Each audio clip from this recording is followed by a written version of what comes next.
अस्सलाम वालेकुम, मैं हूं शाहजेब खानज़ादा। गुज़िश्ता रात कीनिया के दारुल हुकूमत नैरोबी में इंतहाई अफसोसनाक वाक़या पेश आया है। पाकिस्तान के सीनियर सहाफ़ी और एंकर पर्सन अरशद शरीफ को मुबैना तौर पर पुलिस नाके पर ना रुकने के इल्ज़ाम में गोली मारकर कत्ल कर दिया गया है। अरशद शरीफ की शहादत जिस अंदाज में हुई है, उसने इस सारे वाक़े पर बहुत से सवालात उठा दिए हैं और ये हुकूमत पाकिस्तान की ज़िम्मेदारी है कि इन सारे सवालों के जवाब कीनिया की हुकूमत से ले और जवाबात कौम के सामने रखे। अरशद शरीफ की अफसोसनाक शहादत से जुड़े सवालात पर हम बात करेंगे और आपके सामने रखेंगे, लेकिन पहले इस वाक़े की तफसीलात आपके सामने रखते हैं। करीबी ज़राए के मुताबिक अरशद शरीफ पहले पाकिस्तान से दुबई और फिर वहाँ से कीनिया जाने पर मजबूर हुए, क्योंकि उनके पास किसी और मुल्क का वीज़ा नहीं था और कीनिया उन चंद ममालिक में शामिल है जहाँ पाकिस्तानी पासपोर्ट पर और अराइवल वीज़ा मिल जाता है, और यानी पहले अप्लाई करके वीज़ा लेने की ज़रूरत नहीं पड़ती है। अरशद शरीफ कीनिया में कुछ अरसे से मुकीम थे और वहाँ से अपना सोशल मीडिया इस्तेमाल करते रहे। उनके वीलॉग्स भी सामने आते रहे और फिर कल रात अचानक ये खबर आई कि अरशद शरीफ कीनिया में एक हादसे में जाँ बहक हो गए हैं। उसके थोड़ी ही देर बाद ये खबर आ गई कि अरशद शरीफ को कीनिया में कत्ल कर दिया गया है। फैमिली ज़राए और साथियों की जानिब से अरशद शरीफ की मौत की तस्दीक कर दी गई, ताहम फौरी तौर पर वाक़े की मज़ीद तफसील मालूम नहीं हो सकी थी। और फिर अरशद शरीफ की अहलिया जवेरिया सिद्दीक ने सुबह 5:36 पर ट्वीट में लिखा कि पुलिस के मुताबिक अरशद शरीफ को कीनिया में गोली का निशाना बनाया गया है। इसके बाद कीनियन मीडिया ने खबर दी कि अरशद शरीफ को इतवार की रात नैरोबी मगादी हाईवे पर गोली मारी गई और वहाँ की पुलिस ने यह दावा कर दिया कि शनाख्त में गलती पर अरशद शरीफ को सर में गोली मारकर शहीद कर दिया गया है। कीनियन मीडिया ने उस वक्त बताया कि अरशद शरीफ और उनके ड्राइवर ने मुबैना तौर पर पुलिस की तरफ से किए गए रोड ब्लॉक की खिलाफवर्जी की थी। नैरोबी के इलाके पंगानी में बच्चे को यरगमाल बनाने पर गाड़ियों की चेकिंग की जा रही थी। पुलिस को मगवी बच्चे को ले जाने वाली गाड़ी रोकने की कॉल मौसूल हुई थी और इस दौरान अरशद शरीफ की गाड़ी वहां से गुजरी, जो बच्चे को ले जाने वाली गाड़ी जैसी थी। जिस कार में अरशद शरीफ थे उसे रोककर शनाख्त जाहिर करने के लिए कहा गया। अरशद शरीफ की गाड़ी रुकी नहीं और रोड ब्लॉक से गुजर गई। गाड़ी ना रोकने पर पुलिस ने मुख्तसर पीछा किया और गोली चला दी, जिससे अरशद शरीफ के सर पर गोली लगने से मौत वाक़ हो गई, मगर ड्राइवर महफूज रहा। और फिर आज सुबह कीनिया में पाकिस्तानी हाई कमिश्नर सैयदा सकलैन ने नैरोबी के मुर्दा खाने जाकर लाश को शनाख्त किया और कीनियन हुकाम से बातचीत की। कीनिया में Pakistani deputy head of mission Junaid वजीर ने जियो न्यूज़ से गुफ्तगू में बताया कि उन्हें कीनिया के पाकिस्तानी निजात और रुकन पार्लियामेंट ने अरशद शरीफ के कत्ल की इतला दी, जबकि पाकिस्तान में कीनिया के हाई कमिश्नर ने जियो न्यूज़ को बताया कि अरशद शरीफ के वाक़े पर नैरोबी में हुक्काम से राब्ते में हैं और वाक़े की सरकारी तफसीलात जल्द सामने आएंगी। और आज सपहर 3:30 बजे के बाद कीनिया की इंडिपेंडेंट पुलिस ओवरसाइट अथॉरिटी की चेयरपर्सन ने न्यूज़ कॉन्फ्रेंस में बताया कि अरशद शरीफ के कत्ल की तहकीकात की जा रही हैं और ये तहकीकात शफाफ होंगी। और इसके फ़ौरन ही बाद कीनिया की पुलिस की इब्तिदाई रिपोर्ट भी सामने आ गई, जिसमें कहा गया है कि गुज़िश्ता रात मगादी रोड पर पुलिस की फायरिंग से पाकिस्तानी शहरी अरशद मोहम्मद शरीफ की मौत वाक़ हुई। अरशद शरीफ कार में सवार थे, कार में उनके भाई खुर्रम अहमद भी थे। पुलिस ने गाड़ी चोरी की इतला पर इलाके की नाकाबंदी की हुई थी। अरशद शरीफ की गाड़ी नाके पर रुकने के बजाय आगे बढ़ी तो पुलिस ने फायरिंग कर दी। पुलिस की फायरिंग से अरशद शरीफ शदीद ज़ख्मी हो गए। इसके बाद वज़ीर आज़म शहबाज शरीफ ने कीनिया के सदर विलियम रूटो को टेलीफोन किया और वाक़े की गैर जानिबदाराना और शफाफ तहकीकात पर जोर दिया। वज़ीर आज़म ने पाकिस्तानी कौम और मीडिया बरादरी की शदीद तशवीश से कीनिया के सदर को आगाह किया और अरशद शरीफ की मैयत जल्द वतन वापस भेजने की दरख्वास्त की। कीनिया के सदर ने तहकीकाती रिपोर्ट जल्द देने की यकीन दहानी कराई। इसके बाद दफ्तर खारजा ने एक बयान में बताया कि कायम मकाम सेक्रेटरी खारजा रज़ा बशीर ने कीनिया के हाई कमिश्नर से मुलाकात की है और वाक़े की अहमियत से आगाह किया है। कायम मकाम सेक्रेटरी खारजा ने अरशद शरीफ की मैयत जल्द भिजवाने की दरख्वास्त की है और इसके अलावा कौमी असम्बली की खारजा कमेटी को भी ब्रीफिंग दी है। अरशद शरीफ के कत्ल से मुताल्लिक तहकीकात के लिए बैरिस्टर शुएब रज़ाक ने इस्लामाबाद हाई कोर्ट में दरख्वास्त दायर की और इस्तदा की कि कमीशन बनाकर तहकीकात कराई जाएँ कि अरशद शरीफ किन हालात में बाहर गए। चीफ जस्टिस अतर मिनल्लाह ने समात के दौरान सेक्रेटरी दाखिला और सेक्रेटरी खारजा को नोटिस जारी कर दिया और वजारत दाखिला और वजारत खारजा के नामजद अफसर को अरशद शरीफ की फैमिली से फौरी मुलाकात की हिदायत करते हुए कल तक रिपोर्ट तलब कर ली है। अब अरशद शरीफ की वफ़ात पर वज़ीर आज़म शहबाज शरीफ, साबिक़ वज़ीर आज़म इमरान खान, ISPR और दीगर अहम शख्सियात ने दुख का इज़हार किया है। BBC के मुताबिक कीनिया की पुलिस की जानिब से इस वाक़े की जो इब्तिदाई रिपोर्ट पुलिस स्टेशन में जमा करवाई गई है, उसमें कहा गया है कि अरशद शरीफ उस कार में सफ़र कर रहे थे जिसका रजिस्ट्रेशन नंबर KDG 200M था।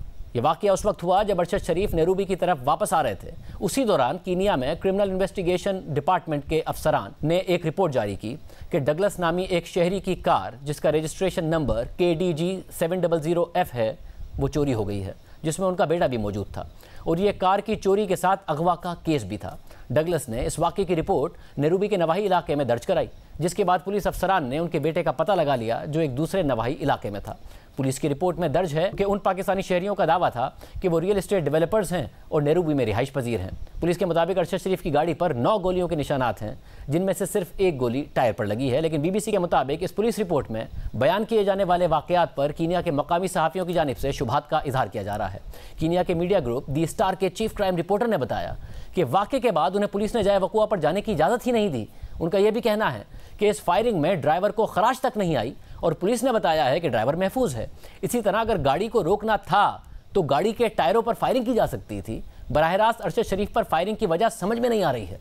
नेरूबी में BBC के नामा निगार का कहना है कि कीनिया में माजी के कई वाकयात में पुलिस पर मावराए अदालत इकदामात साबित हो चुके हैं और आम तासुर यही है कि पुलिस को सज़ाओं से इस्तिस्ना हासिल है और वो अमूमन सहाफ़ियों, वकला और समाजी कारकुनान को निशाना बनाते हैं जो शोहरत याफ्ता हों। पुलिस में नीम फौजी डिपार्टमेंट GSU के अफसरान आला तरबियत याफ्ता हैं। उन्हें अक्सर पुलिस के साथ तैनात किया जाता है और ये शहरियों पर तशद्दुद की वजह से बदनाम है। इस केस में भी यही तहकीकात जारी हैं कि आया वो अरशद शरीफ के कत्ल के ज़िम्मेदार हैं या नहीं। इस केस में ऐसे सवालात सामने आए हैं कि अगर गाड़ी की चोरी का मामला था तो उस पर अचानक फायरिंग क्यों की गई, इतनी गोलियां क्यों इस्तेमाल की गईं और शनाख्त का तरीक़ाकार क्या है। जिस इलाके में यह वाक़या हुआ ये तंजानिया के सरहद के करीब है और ये ट्रैफिक के एतबार से मसरूफ़ इलाकों में से है। BBC के मुताबिक दी स्टार कीनिया से ताल्लुक़ रखने वाले एक सहाफ़ी का कहना है कि पुलिस ने अपनी रिपोर्ट में यह भी कहा है कि गाड़ी अरशद शरीफ के भाई खुर्रम अहमद चला रहे थे और हमें बाद में पता चला कि अरशद शरीफ के कोई सगे भाई नहीं हैं। हो सकता है कि वो कज़न या दोस्त या रिश्तेदार हों। ये तो वो सवालात हैं जो BBC और कीनिया का मकामी मीडिया ही कीनिया की पुलिस और कानून नाफिज करने वाले इदारों पर उठा रहा है। खुद कीनिया के सीनियर सहाफ़ी इस कत्ल पर सवालात उठा रहे हैं और कीनियन पुलिस के मौक़िफ़ पर शक व शुबे का इजहार कर रहे हैं। कीनियन के सहाफ़ी मार्विन ने आज ट्विटर पर लिखा कि पाकिस्तानी सहाफ़ी अरशद शरीफ को गोली मारने के वक्त कीनिया की पुलिस किसकी तलाश में थी जिसे वो गलत शनाख्त करार दे रहे हैं। मैं इस कहानी को मानने से इनकार करता हूँ कि अरशद शरीफ को ज़बरदस्ती रोड ब्लॉक से गुजरने की कोशिश में गोली मार दी गई। ये किसी भी सहाफ़ी का किसी दूसरे मुल्क में होते हुए तर्ज़ अमल नहीं हो सकता।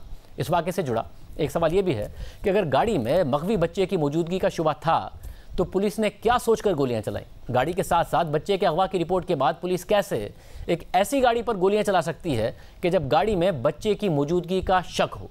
अगर गाड़ी के अंदर से किसी ने पुलिस पर गोली नहीं चलाई तो कैसे और क्यों पुलिस ने गोलियां बरसा दी और गाड़ी ना रुकने पर टायर के बजाय सीधी गोलियां क्यों चलाई गई, क्योंकि 9 में से सिर्फ एक गोली टायर पर लगी, बाकी 8 गोलियां गाड़ी और अरशद शरीफ को लगी।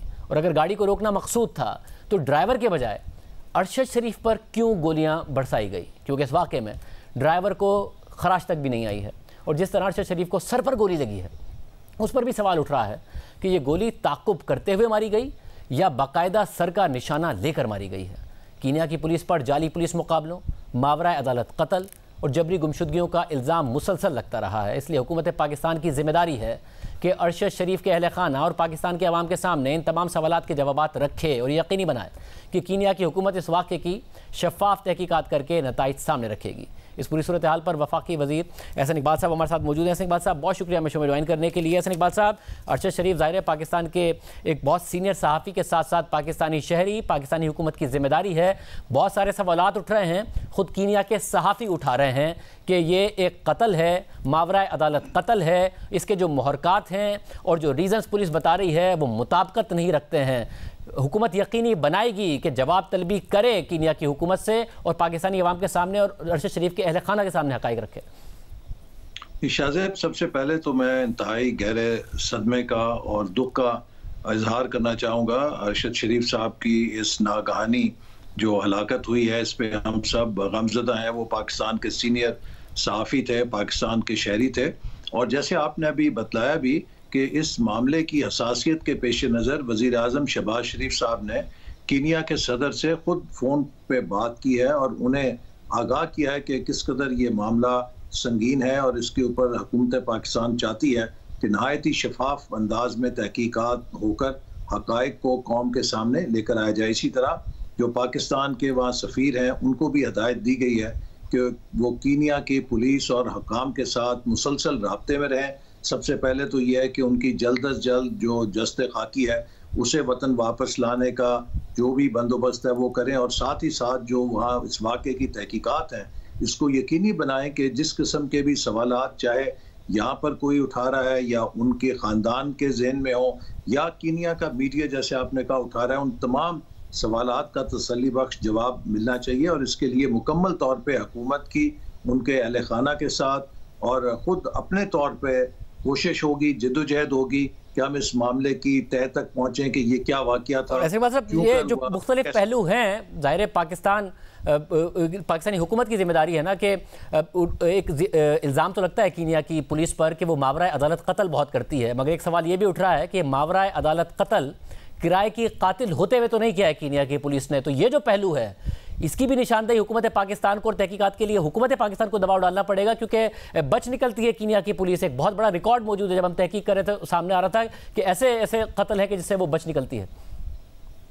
ये देखिए, जैसे आपको मैंने भी कहा कि सबसे हाईएस्ट सतह हो सकती है कि आप सरबराह मुमलिकत को आगाह करें इस वाक़े की संगीनी से, और वज़ीर आज़म ने कीनिया के सदर के नोटिस में ये लाया है और उनको पाकिस्तान की तरफ से इस मामले की संगीनी और अहमियत का भी एहसास दिलाया। और मुझे उम्मीद है कि जब इस सतह के ऊपर, हाईएस्ट लेवल के ऊपर कोई मामला डिप्लोमेटिकली टेकअप किया जाता है तो उसको यकीनन कीनिया की हुकूमत भी आसान नहीं समझेगी या उसको लाइट नहीं लेगी, और वो उसको पूरी संजीदगी के साथ इसके ऊपर अपना काम करके हमें आगाह करेंगे। हमारी थोड़ी कॉन्स्ट्रेंट ये है कि क्योंकि ये जुरिस्डिक्शन हुकूमत पाकिस्तान की नहीं है, एक दूसरे मुल्क की जुरिस्डिक्शन है, तो हमें वहाँ की हुकूमत के जरिए इसके अंदर तमाम तहकीकात को करना पड़ेगा। साहब, यहाँ तक ज़ाहिर है जो कीनिया में वाक़या हुआ, जुरिस्डिक्शन वहाँ की है, हुकूमत पाकिस्तान को ज़ोर देना होगा। आप कह रहे हैं कि मुकम्मल तौर पर ज़ोर दिया जाएगा, मगर कुछ वाक़यात हैं जिस पर हुकूमत पाकिस्तान पर सवाल उठ रहा है। एक तो ये कि वो यूएई में थे, मुत्तहदा अरब अमारात में थे, किसी और मुल्क का उनके पास वीज़ा नहीं था, और यहाँ से दबाव डाला गया जिसकी वजह से मुत्तहदा अरब अमारात की हुकूमत की तरफ से उन्हें कहा गया, अरशद शरीफ साहब को, कि आप यहाँ से निकल जाएँ। और वो फिर निकले क्योंकि उनका पास वीज़ा नहीं था। तो कीनिया उन्हें वो मुल्क नज़र आया जहाँ पर वीज़ा ऑन अराइवल होता है, वीज़ा लेने की ज़रूरत नहीं पड़ती है पहले, जिसकी वजह से वो मजबूर हुए। तो हुकूमत पाकिस्तान के किरदार पर सवालात उठ रहे हैं। देखिए शाहजेब, ये तो हर किसी की पर्सनल चॉइसेस होती हैं।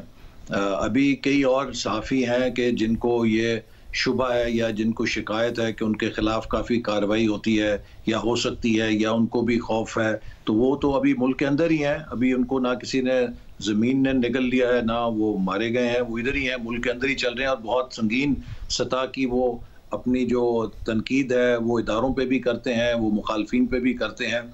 ये अपनी अपनी चॉइसेस हैं। अब मुझे नहीं मालूम ऐसा, मगर उनके लिए, अरशद शरीफ साहब के लिए, एक तो देखें जो चॉइस है, ये तो नहीं होना चाहिए कि अगर किसी को लगे कि रियासत या हुकूमत उसके खिलाफ कार्रवाई कर सकती है तो वो हर हाल में ही मुल्क में रहे। अरशद शरीफ साहब की अगर चॉइस थी, या किसी कोई भी अपनी चॉइस एक्सरसाइज करता है तो उसको हक है अपनी चॉइस एक्सरसाइज करने का। अगर उसको लगे कि रूल ऑफ लॉ नहीं होगा, रूल बाय लॉ होगा, तो वो जा सकता है। मगर श्री मज़ारी साहब ने इल्ज़ाम लगाया कि उनको बताया गया था, अरशद शरीफ साहब को भी, कि उनके कोई कॉन्ट्रैक्ट दे के उनको मरवा सकता है, जिसकी वजह से वो जाने पर मजबूर हुए पाकिस्तान से।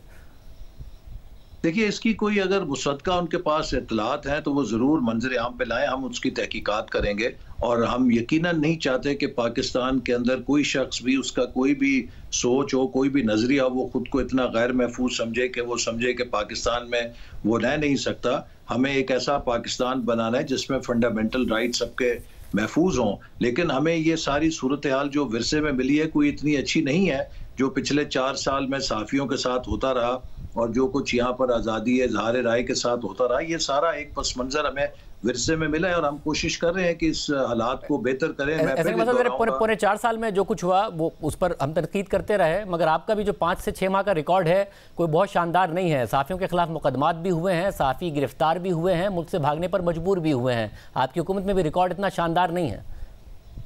देखिए शाहजेब, जो ये प्रोसेसेस होते हैं ना, पॉलिटिकल हो, सोशल हो, ये बिजली का सर्किट नहीं होते कि आप एकदम ऑन करेंगे तो लाइट आ जाएगी, ऑफ करेंगे तो अंधेरा हो जाएगा। ये सोशल प्रोसेसेस जो है ये थोड़ा टाइम लेते हैं। जो 4 साल में एक मोमेंटम बना, एक रुझान बना, एक जो हालात का एक पूरा रुख बना, उसको बदलने में वक्त तो लगेगा। लेकिन हमने कोई बहसियत हुकूमत किसी के खिलाफ कोशिश की है कि इंतकामी कार्रवाई ना करें, किसी सहाफ़ी को चैनल से उसकी नौकरी से ना हटाएं, किसी चैनल को बंद ना करें, उसका गला ना घोंटें। हम मगर कोशिश कर साहब रहे आपको हैं इस्लामाबाद हाई कोर्ट में एक जवाब तो आप कह रहे हैं कि यकीनी बनाएंगे कि कीनिया की हुकूमत से मांगे, मगर एक जवाब हुकूमत पाकिस्तान को इस्लामाबाद हाई कोर्ट में देना पड़ेगा। आज समाअत के लिए उन्होंने आगे बढ़ेगा मामला कि किन हालात में अरशद शरीफ मुल्क से जाने पर मजबूर हुए, तो हुकूमत पाकिस्तान ये जवाब देगी, अदालत को मुतमईन कर पाएगी किन हालात में अरशद शरीफ साहब जाने पर मजबूर हुए। देखिए, हुकूमत पाकिस्तान ने अरशद शरीफ साहब को मेरी मालूमात के मुताबिक कोई ऐसा दबाव नहीं डाला या हुकूमत की कोई ऐसी पॉलिसी नहीं है कि हम सहाफ़ियों को मुल्क से बाहर जाने पे मजबूर करें। जब हम ऑपोजिशन में थे तो ये तमाम सहाफ़ी हमारे खिलाफ हर किस्म का प्रोपेगेंडा करते थे, हम उसको बर्दाश्त करते थे। ना हमने मुल्क छोड़ कर गए और ना हमने उनके खिलाफ कोई कार्रवाई की, ना इंतकामी कार्रवाई की। तो हम तो इस चीज़ को बड़े खंदा पेशानी के साथ बर्दाश्त करने वाले लोग हैं। तो हुकूमत पाकिस्तान की कतन ये पॉलिसी नहीं कि कोई भी ऐसा सहाफ़ी जो उसके खिलाफ हो उसको खौफजदा किया जाए, उसको मजबूर किया जाए कि वो अपना मुल्क छोड़े। हम सब पाकिस्तानी हैं, हमें एक दूसरे से इख्तलाफ को नफरत में तब्दील नहीं होने देना और एक दूसरे के नुक्ते नज़र को कबूल करना हमें सीखना होगा। बहुत शुक्रिया। हसन इकबाल साहब हमारे साथ मौजूद थे। प्रोग्राम में ब्रेक शामिल करते हैं और मज़ीद बात करेंगे।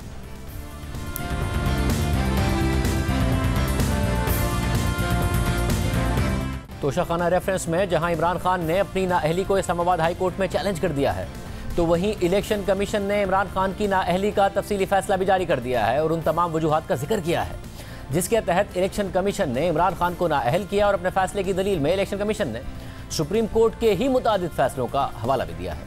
इस फैसले में क्या तफसीलात बताई गई हैं, इस पर बात करने से पहले जायजा लेंगे आज इस्लामाबाद हाई कोर्ट में होने वाली समाअत का, जहां अदालत ने इलेक्शन कमीशन का फैसला आज ही मुअत्तिल करने की इमरान खान की दरख्वास्त तो मुस्तरद कर दी है, मगर यह भी वाज़ेह कर दिया है कि इमरान खान की नाअहली महज एक सीट की नाअहली है और वो अब भी दोबारा इलेक्शन लड़ सकते हैं। यानी इमरान खान नाअहल नहीं हुए हैं बल्कि डी सीट हुए हैं। जियो न्यूज़ के नुमाइंदे उवैस चौधरी के मुताबिक चीफ जस्टिस अतहर मिनल्लाह ने रजिस्ट्रार ऑफिस के एतराज़ात से मुताल्लिक इमरान खान के वकील बैरिस्टर अली ज़फ़र से सवाल किया कि एतराज़ात क्या हैं, तो अली ज़फ़र ने जवाब दिया कि इलेक्शन कमीशन ने फैसले की मुसद्दिका कॉपी नहीं लगाई, इलेक्शन कमीशन ने फैसला जारी नहीं किया, सिर्फ 2 सफ़े मिले हैं। तो चीफ जस्टिस ने उनसे पूछा कि आप ये बता दें कि इस मामले में जल्दी क्या है, आपके मौकिल तो पार्लियामेंट जा ही नहीं रहे। तो अली ज़फ़र ने जवाब दिया कि इमरान खान को नाअहल करार दिया गया है और उन्होंने आइंदा इलेक्शन लड़ना है। इलेक्शन कमीशन ने करप्ट प्रैक्टिस पर प्रोसिक्यूट करने का भी कह दिया है और मामला ट्रायल के लिए भिजवाने का भी कहा है। चीफ जस्टिस ने रिमार्क दिए कि कमीशन ने सिर्फ शिकायत भिजवाने का कहा है। जिस कानून के तहत इमरान खान नाअहल हुए हैं वो तो सिर्फ उसी एक निशिस्त की हद तक है। इमरान खान दोबारा इलेक्शन लड़ना चाहें तो लड़ सकते हैं, इमरान खान पर इलेक्शन लड़ने की कोई पाबंदी नहीं है। तो अली ज़फ़र ने मौक़िफ़ इख्तियार किया कि अवाम को तो ये नहीं पता है, नाअहली एक धब्बा है जिसका आइंदा इंतखाबात पर असर होगा, नाअहली से अवाम के जहनों पर भी असर पड़ेगा। मीडिया के पास फैसले की कॉपीज़ आ गई और प्रोग्राम्स भी हो गए, इलेक्शन कमीशन ने इस पर कोई एतराज़ भी जारी नहीं किया। फिर चीफ जस्टिस ने सवाल उठाया कि जब जजमेंट ही नहीं है तो अदालत किस ऑर्डर को मुअत्तिल करेगी, सर्टिफाइड कॉपी के बगैर हम कोई फैसला कैसे मुअत्तिल कर दें। आपने जो पेपर लगाया है उस पर तो किसी के दस्तखत भी नहीं है, आप रजिस्ट्रार ऑफिस के एतराज़ात दूर कर दें। तो इमरान खान के वकील ने जवाब दिया कि ये वेबसाइट से प्रिंट निकाला है, शॉर्ट ऑर्डर भी साथ लगाया है। तो चीफ जस्टिस ने उनसे सवाल किया कि क्या शॉर्ट ऑर्डर की मुसद्दिका नकल है, तो अली ज़फ़र ने जवाब दिया कि मुसद्दिका कॉपी के लिए अप्लाई किया हुआ है, हमारी इस्तदा है कि आप इलेक्शन कमीशन से फैसला मंगवा लें और जो हुक्म ज़बानी अनाउंस किया गया था आप वो मुअत्तिल कर दें। तो चीफ जस्टिस ने रिमार्क दिए कि वो ऑर्डर इस अदालत के सामने तो नहीं हुआ था, अदालत ऐसी कोई मिसाल कायम नहीं करेगी, आइन के तहत एक प्रोसीडिंग हुई और फैसले की मुसद्दिका नकल आपको नहीं मिली। अली ज़फ़र ने दलाइल देते हुए कहा कि इलेक्शन कमीशन ने वेबसाइट पर फैसला जारी किया मगर हमें मुसद्दिका कॉपी नहीं दी। चीफ जस्टिस ने उनसे कहा कि अगर 3 रोज़ में आपको कॉपी ना दी गई तो हम ये केस दोबारा सुनेंगे। हम भी अक्सर ऐसा करते हैं कि फैसला अनाउंस हो जाता है और तफसीली फैसला बाद में आता है, हम तवक्को करते हैं कि 3 दिन में आपको सर्टिफाइड कॉपी मिल जाएगी। दौरान समाअत अली ज़फ़र ने यह भी कहा कि हमें खदशा है कि इलेक्शन कमीशन फैसला तब्दील कर देगा। तो चीफ जस्टिस ने उनसे कहा कि इलेक्शन कमीशन आईनी इदारा है, फैसला कैसे तब्दील कर सकता है, पहले भी नाअहली होती रही हैं, कोई सियासी तूफान नहीं आता। समाअत के आखिर में अदालत ने इमरान खान के वकील को 3 दिन में रजिस्ट्रार ऑफिस के एतराज़ात दूर करने की हिदायत कर दी और कहा कि इलेक्शन कमीशन का मुसद्दिका फैसला आने से पहले हुक्म इम्तिना जारी नहीं कर सकते। यानी अब तक इमरान खान को इलेक्शन कमीशन के फैसले से रिलीफ नहीं मिल सका है और अदालत ने हिदायत की है कि पहले एतराज़ात दूर करें फिर उसकी समाअत करेंगे। अब हम बात यह है कि जब अदालत में इस केस की समाअत हो रही थी उस वक्त तक इलेक्शन कमीशन का तफसीली फैसला सामने नहीं आया था, मगर अब इलेक्शन कमीशन 36 सफ़ात पर मबनी अपना फैसला जारी कर चुका है जिस पर तमाम 5 अराकीन के दस्तखत मौजूद हैं। क्या यह फैसला बरकरार रहेगा या नहीं, ये देखना अहम होगा, क्योंकि मीडिया पर कॉपी सर्कुलेट कर रही थी। इलेक्शन कमीशन ने आज मुसद्दिका कॉपी जारी की है और पहले ही मुतादिद माहिरीन कानून की राय है कि फैसले में कानूनी कमजोरियां मौजूद हैं। मगर इलेक्शन कमीशन ने अपने फैसले में वजूहात बयान की हैं। इलेक्शन कमीशन के तफसीली फैसले के मुताबिक स्पीकर ने आर्टिकल 63(2) के जरिए अपने रेफरेंस में जो सवालात भेजे हैं उन पर फैसले करने के लिए 7 सवालात वज़ा किए गए हैं। पहला सवाल यह है कि क्या इलेक्शन कमीशन के पास ये दायरा इख्तियार है कि वो स्पीकर की तरफ से भेजे गए इस मामले की समाअत करे। दूसरा सवाल यह है कि इमरान खान ने माली साल 2018-19 में कितने तहाइफ हासिल किए, कितने खुद रख लिए और कितने फरोख्त कर दिए।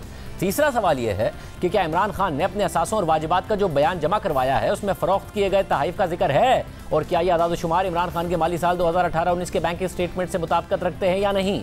चौथा सवाल यह है कि इमरान खान ने माली साल 2019-20 में कितने तहाइफ वसूल किए और अपने असासों और वाजिबात के बयान में तहाइफ को जाहिर न करने के क्या असरात होते हैं। और पांचवा सवाल यह है कि FBR में माली साल 2019-20 में तहाइफ की कीमत जाहिर करने के क्या असरात होते हैं और इसे इलेक्शन कमीशन में अपने असासों और वाजिबात के बयान में जाहिर न करने के क्या असरात होते हैं। छठा सवाल यह है कि कितने तहाइफ इमरान खान ने माली साल 2020-21 में वसूल किए, उसमें से कितने रख लिए और कितने फरोख्त कर दिए। और सातवां सवाल यह है कि आया उन तहाइफ की जो कीमत इमरान खान ने साल 2020-21 में जाहिर की वो फॉर्म B के तकाज़ों के मुताबिक है या नहीं। जिसके बाद इलेक्शन कमीशन ने अपने फैसले में लिखा कि पहले सवाल के जवाब में इमरान खान के वकील ने इलेक्शन कमीशन के दायरा-ए-कार पर अपने दलाइल के दौरान एतराज़ उठाया और 3 ग्राउंड्स लिए हैं। इमरान खान के वकील ने पहला ग्राउंड ये लिया है कि 120 दिन की मुद्दत खत्म होने के बाद कमीशन के पास असासों और वाजिबात का मामला दोबारा खोलने का इख्तियार नहीं है। इमरान खान के वकील ने दूसरा ग्राउंड लिया है कि कमीशन के पास आर्टिकल 62(1)(f) के तहत इमरान खान की नाअहली के सवाल का फैसला करने का इख्तियार नहीं है। जबकि तीसरा सवाल ये उठाया है कि आर्टिकल 63(1)(p) के तहत नाअहली का सवाल ही नहीं उठा है, तो इसलिए कमीशन के पास इस हवाले से नाअहली का फैसला करने का इख्तियार नहीं है। इन तीनों ग्राउंड्स का जायजा लेते हुए इलेक्शन कमीशन ने सुप्रीम कोर्ट के मुख्तलिफ फैसलों का ही हवाला दिया है। अपने तफसीली फैसले में इलेक्शन कमीशन ने लिखा कि नाअहली के सवाल का मामला जब भी उठाया जाएगा इलेक्शन कमीशन के पास उसका फैसला करने का इख्तियार है, और ये इख्तियार किसी वक्त पर मुनहसर नहीं है। किसी रुकने पार्लियामेंट की तरफ से असासे छुपाने या असासों और वाजिबात से मुतालिक झूठा बयान जमा कराने के मामले पर स्पीकर समेत किसी भी शख्स के एतराज़ पर इलेक्शन कमीशन के पास 120 दिन के बाद भी तहकीकात करने का इख्तियार है, और कमीशन के पास ये भी इख्तियार है कि वो इलेक्शन कमीशन के सेक्शन 167, 137 और 173 की खिलाफ वर्जी पर सेक्शन 190 के तहत क्रिमिनल कंप्लेंट दर्ज करने की हिदायत करे। और ऐसा तब किया जाता है जब असासों से मुतालिक मिस डिक्लेरेशन या झूठा डिक्लेरेशन दिया जाता है। और इलेक्शन कमीशन ने अपने इन इख्तियारात से मुतालिक सुप्रीम कोर्ट के फैसलों का ही हवाला दिया है और इमरान खान की तरफ से तहाइफ वसूल करने और बाद में उन्हें कम कीमत या मुफ्त में रखने से मुतालिक तफसीलात भी बताई हैं। इलेक्शन कमीशन ने अपने फैसले में माली साल 2018-19 में तकरीबन 51 तहाइफ की तफसीलात दी हैं, जिनमें 31 तहाइफ इमरान खान ने या तो कम कीमत पर या फिर मुफ्त में अपने पास रखे हैं। इलेक्शन कमीशन के फैसले के मुताबिक इमरान खान ने कमीशन को जो तफसीलात दी हैं उसके मुताबिक इमरान खान ने तोशाखाना से तहाइफ 2 करोड़ 15 लाख की तयशुदा कीमत पर खरीदे हैं, और इन तहाइफ की मजबूरी कीमत असल में 10 करोड़ 79 लाख से जायद थी। फैसले के मुताबिक इमरान खान ने यह तस्लीम किया है कि तमाम तहाइफ में से उन्होंने 4 तहाइफ 30 जून 2019 से पहले ही फरोख्त कर दिए थे, इसलिए उन तहाइफ का 31 जून 2019 को दायर किए जाने वाले असासों के बयान में नाम से जिक्र नहीं था। इमरान खान ने मजीद बताया है कि तहाइफ को फरोख्त करने से जो रकम मौसूल हुई वो बैंक अल-फलाह के अकाउंट में आई, और इस रकम का जिक्र 2019 के टैक्स रिटर्न्स में जाहिर भी किया गया है। इमरान खान ने यह भी बताया है कि तहाइफ की मजमूई कीमत 2 करोड़ 10 लाख रुपए से जायद थी, और उनको फरोख्त करने की 5 करोड़ 80 लाख रुपए की सेल्स प्रोसीड का जिक्र भी टैक्स रिटर्न्स में किया गया है।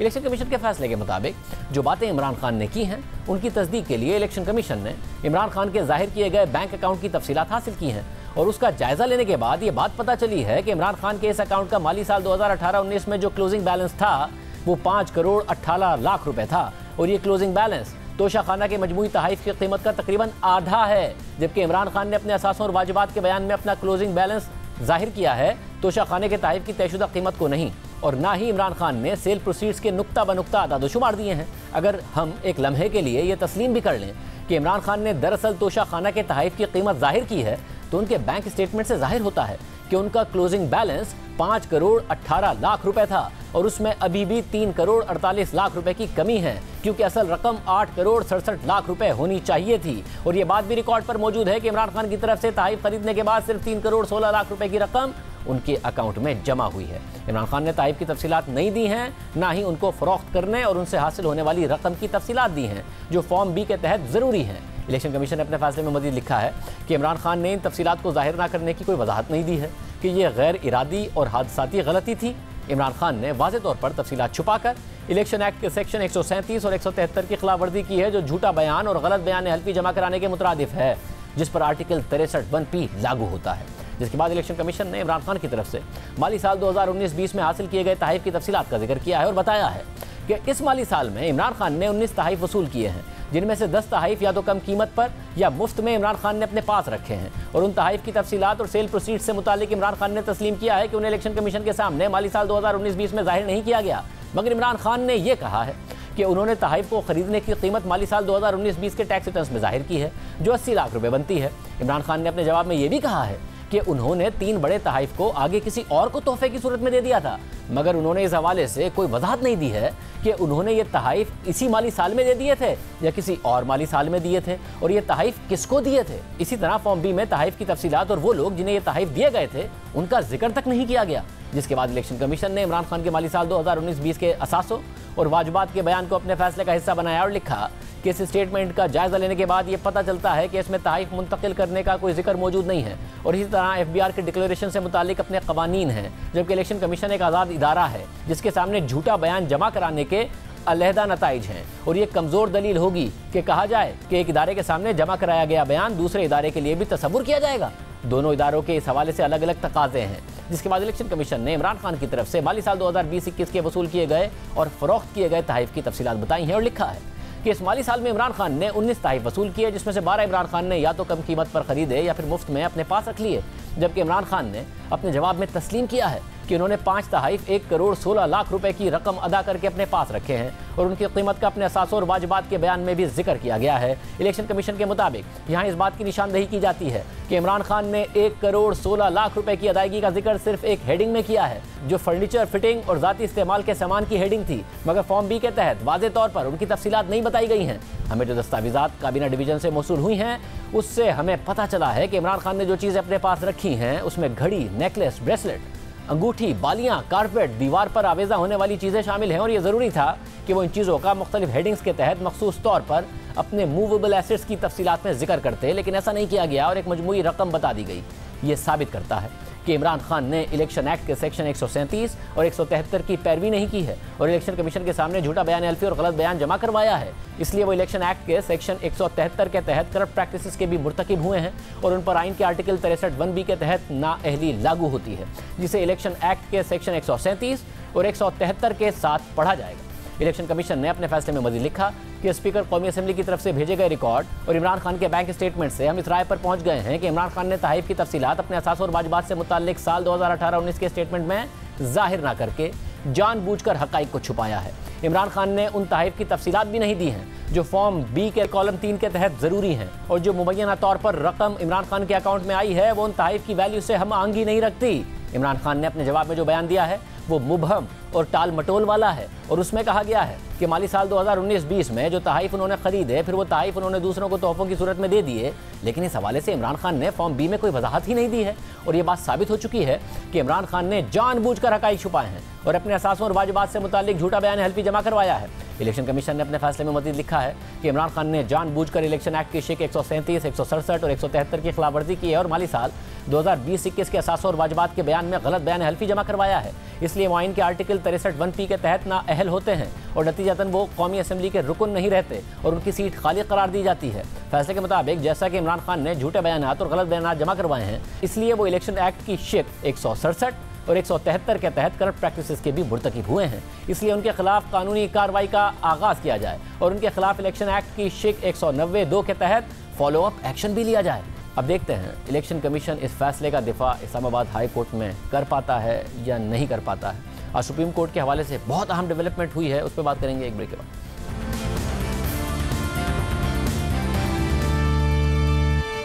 आज तकरीबन 3 महीने के वक्फे के बाद सुप्रीम कोर्ट में 4 नए जजेस की तैनाती के लिए जुडिशल कमीशन ऑफ पाकिस्तान का अहम इजलास हुआ, जिसमें चीफ जस्टिस उमरता बंदियाल की 4 में से 3 नामजदगियों को जुडिशल कमीशन से मंजूरी मिल गई है।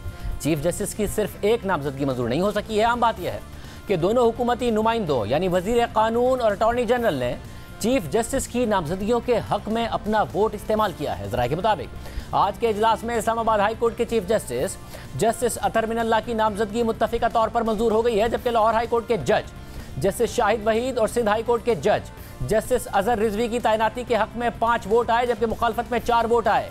जस्टिस काजी फाइज ईसा, जस्टिस सरदार तारिक मसूद, जस्टिस मंसूर अली शाह और बार के नुमाइंदे अख्तर हुसैन ने जस्टिस शाहिद वहीद और जस्टिस अजहर रिजवी की तैनाती की मुखालफत की। इसके अलावा सिंध हाई कोर्ट के जज जस्टिस शफी सिद्दीकी की तैनाती के हक में भी 4 वोट आए, जबकि मुखालफत में 5 वोट आए। यूं चीफ जस्टिस की एक नामजदगी पर इत्तफाक नहीं हो सका। सुप्रीम कोर्ट गुज़िश्ता कई महीनों से इस हवाले से तनाज़े का शिकार रही है। 5 खाली असामियों के बावजूद कोई नया जज तैनात नहीं हो पा रहा था और इसकी वजह चीफ जस्टिस और उनके साथी सीनियर जजेस के आपस के इख्तलाफात बने हुए थे। आज के इजलास से पहले भी इख्तलाफात वाज़ेह नजर आ रहे थे। आज के इजलास के लिए चीफ जस्टिस ने जुडिशल कमीशन के सामने 4 नाम रखे थे, जिनमें इस्लामाबाद हाई कोर्ट के चीफ जस्टिस अतर मिनल्लाह का नाम भी शामिल था। उनके नाम पर तो किसी ने एतराज़ नहीं उठाया, मगर चीफ जस्टिस की दीगर 3 नामजदगियाँ आज के इजलास से पहले ही मुतनाज़ हो गई थी, क्योंकि ये वही नामजदगियाँ थीं जो एक मरतबा पहले भी मुस्तरद हो गई थी और एक तनाज़े का पेश खेमा साबित हुई थी।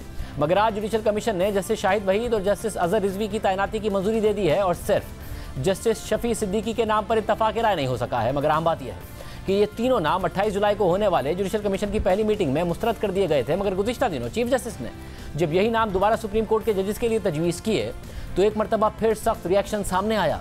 सीनियर जजेस को नज़रअंदाज करके जूनियर जजेस की नामजदगियों पर मुल्क भर में वकला तंजीमों ने एहतजाज किया। सिंध हाई कोर्ट बार ने आज जुडिशल कमीशन के इजलास के मौके पर पूरे सिंध में हड़ताल का ऐलान किया था। इसके अलावा 3 दिन पहले सुप्रीम कोर्ट के सीनियर तरीन जज जस्टिस काजी फाइज ईसा ने चीफ जस्टिस को खत लिखकर ये तीनों नामजदगियां वापस लेने का मुतालबा किया था और ये मौका अख्तियार किया था। ऐसे 3 जूनियर जजेस के नामों को आगे करना जिनकी नामजदगियां पहले ही मुस्तरद की जा चुकी हैं, ये जुडिशल कमीशन ऑफ पाकिस्तान के मौजूद अरकान की तौहीन है और इससे जुडिशल कमीशन की साख मजरू होती है। लिहाजा मेरी आपसे मुदबाना दरख्वास्त है कि जिन जूनियर जजेस के नाम पहले ही मुस्तरद हो चुके हैं उनकी नामजदगियां वापस ले ली जाएँ और सीनियर तरीन जजेस के नामों के साथ 5 हाई कोर्ट्स के चीफ जस्टिस के नाम जुडिशल कमीशन के सामने रखे जाएँ। अब हम बात यह है कि 28 जुलाई को जुडिशल कमीशन के पहले इजलास में चीफ जस्टिस उमर अता बंदियाल की तमाम नामजदगियां मुस्तरद हो गई थी। हालांकि आज के इजलास के मुकाबले में 28 जुलाई के इजलास में चीफ जस्टिस की नामजदगियों को सुप्रीम कोर्ट के जज जस्टिस सज्जाद अली शाह की भी हिमायत हासिल थी, जो अब रिटायर हो गए हैं। मगर क्योंकि वफाकी हुकूमत के दोनों नुमाइंदों यानी वजीर कानून और अटॉर्नी जनरल ने चीफ जस्टिस की नामजदगियों की हिमायत नहीं की थी उस वक्त, इसलिए चीफ जस्टिस की नामजदगियां मंजूर नहीं हो सकी थी। फिर 12 सितंबर को खुद चीफ जस्टिस ने अदालती साल की तकरीब के दौरान इसका इजहार किया और कहा कि वज़ीर आला पंजाब के इंतखाब के मुकदमे से मुताल्लिक सुप्रीम कोर्ट के फैसले की वजह से वफाकी हुकूमत नाखुश थी, इसलिए उनके दोनों नुमाइंदों ने चीफ जस्टिस की नामजदगियों की हिमायत नहीं की। मगर अब दिलचस्प बात यह है कि आज के इजलास में दोनों हुकूमती नुमाइंदों यानी वज़ीर कानून और अटॉर्नी जनरल ने चीफ जस्टिस की तमाम नामजदगियों के हक में वोट दे दिया है। हमने इस पर बात करने के लिए वज़ीर कानून आज़म नज़ीर तारड़ को प्रोग्राम में बुलाया, मगर वो नहीं आए। हमारे साथ सुप्रीम कोर्ट को कवर करने वाले सीनियर सहाफ़ी हसनात मलिक मौजूद है। हसनात मलिक साहब, बहुत शुक्रिया। ये क्या हुआ कि हुकूमती जो 2 नुमाइंदे थे उनके वोट की वजह से आज चीफ जस्टिस की जो नामजदगियां हैं उसमें वो कामयाब हुए? ये क्या हुआ? कैसे हुकूमत ने जो है वो अपना मौक़िफ़ बदल लिया या फिर यू टर्न ले लिया? जी शाहजेब साहब, हुकूमती जो रिप्रेजेंटेटिव लॉ मिनिस्टर और अटॉर्नी जनरल, इनकी इनफॉर्मल मीटिंग पहले भी चीफ जस्टिस उमर अता बंदियाल से बड़ी लंबी चली। उनका जो जब उनसे बात की जाए तो वो कहते हैं जी कि इस वक्त जो क्राइसिस है जुडिशरी का, फरवरी से कोई जज सुप्रीम कोर्ट में तैनात नहीं हो रहा, तो हम क्या करें, हमें कोई ना कोई लेना है डिसीजन। दूसरा वो कहते हैं कि इस्लामाबाद हाई कोर्ट के चीफ जस्टिस अतर मिनल्लाह, अगर उनका नाम अब इनिशिएट हुआ है तो वो हमारी रिकमेंडेशन पे हुआ है। हम अगर सपोर्ट कर रहे हैं तो हम कंडीशनली कर रहे हैं कि जस्टिस अतर मिनल्लाह को सुप्रीम कोर्ट में एलिवेट किया जा रहा है। लेकिन मेरा ख्याल है कि और चीज़ें भी हैं, क्योंकि बड़ा वाज़ेह था कि 12 सितंबर जब नया अदालती साल शुरू हुआ तो चीफ जस्टिस उमर अता बंदियाल ने यही शिकवा किया कि जी कुछ अदालती फैसलों का रिएक्शन दिया हुकूमत ने और नामिनीज़ को सपोर्ट नहीं किया। और अब जो सपोर्ट कर रहे हैं, मेरा ख्याल है कि हुकूमत ने रिस्क तो लिया है। जो सुप्रीम कोर्ट में एक धड़ा जो या कहें कि कुछ जो इस वक्त जुडिशल जिसमें जस्टिस काजी फैज हैं, जस्टिस सरदार तारिक हैं, जस्टिस सैयद मंसूर अली शाह हैं, इनमें से 2 जजेस ने चीफ जस्टिस ऑफ पाकिस्तान भी होना है, तो वो बड़ा स्ट्रांगली इसको अपोज कर रहे थे जूनियर जजेस की एलिवेशन का। तो और लेकिन फिर भी हुकूमत ने चीफ जस्टिस उमर अता बंदियाल को सपोर्ट की, तो ये बड़ा सबके लिए बड़ा सरप्राइजिंग है कि क्यों ये चीज़ की गई है। क्योंकि अमूमन हमने देखा कि जो चीफ जस्टिस उमर अता बंदियाल, अगर पहले हुकूमत यही कहती थी कि उनकी तरफ से हमें कोई किसी भी फैसले में कहीं जो है वो हमें जो है वो हमारे हक में फैसले नहीं आए, लेकिन दूसरी तरफ जो जस्टिस काजी फैसल हैं, जस्टिस सैयद मंसूर अली शाह हैं, अमूमन हमने देखा कि अभी जो तकरीर की जस्टिस काजी फैसल ने उसमें पनामा जजमेंट को क्रिटिसाइज़ भी किया, क्वेश्चन किया, तो ये बड़ा अनयूजुअल एक है। मेरा ख्याल है कि सारे स्टेक होल्डर ने ये डिसीजन लिया, कुछ लो और कुछ दो की बात, फिर मेरा ख्याल है कि कुछ ऐसी हुकूमत पे था एक असर, कुछ जो है वो उनको बार बार ये कहा जा रहा था कि आप चीफ जस्टिस की नॉमिनीज़ को सपोर्ट करें। तो अब ये है कि जूनियर जजेस को सुप्रीम कोर्ट में कर दिया गया, लेकिन फिर भी जो है वो 2 जजेस की अभी भी असामियाँ खाली हैं। तो अब देखना होगा कि जो अगली 2 सीटें हैं वो क्या, क्योंकि इस वक्त जो हालात हैं वो सिंध से टोटल 3 जजेस सुप्रीम कोर्ट में हैं और पंजाब के 9 जजेस हो जाएंगे आज, जैसे शायद वहीद की अगर नॉमिनेशन अप्रूव हो जाती है पार्लिमानी कमेटी से। तो इस वक्त सिंध में जो है अगर सिंध हाई कोर्ट की वर्किंग देखें वो बहुत ज़्यादा इफेक्ट हो रही है। उसकी वजह ये है कि सीनियर जजेस को बार बार इग्नोर किया जा रहा है। इसकी क्या वजह होगी कि ज़ाहिर जब सीनियर जजेस हैं वो भी कह रहे थे, फिर बार्स भी कह रहे थे कि सीनियरिटी प्रिंसिपल को मद्देनजर रखा जाए, ये नाम पहले मुस्तरद भी हो चुके थे, उसके बावजूद क्या वजह होगी कि चीफ जस्टिस साहब ने इन्हीं को प्रपोज किया और फिर ज़ाहिर हुकूमत भी मान गई? देखिए शाहजेब साहब, एक तो मसला अना का भी है कि चीफ जस्टिस जो है वो, अब जब माजी में हमने देखा कि चीफ जस्टिस ने जो कहा उसी तरह जो है वो अप्रूवल हो जाती है उन्हीं नामों की। इस दफ़ा थोड़ा डिफरेंट माहौल है। जस्टिस काजी फैसल केस के बाद ग्रुपिंग बड़ी वाज़ेह है। सुप्रीम कोर्ट में चीज़ों पे, हर चीज़ पे ही हमने देखा कि इख्तिलाफ राय नज़र आ रहा है। जजेस 2 हिस्सों में बटे हुए हैं, तो उनमें चीफ जस्टिस साहब का भी था कि जी उन्हीं नामीज़ को लाना।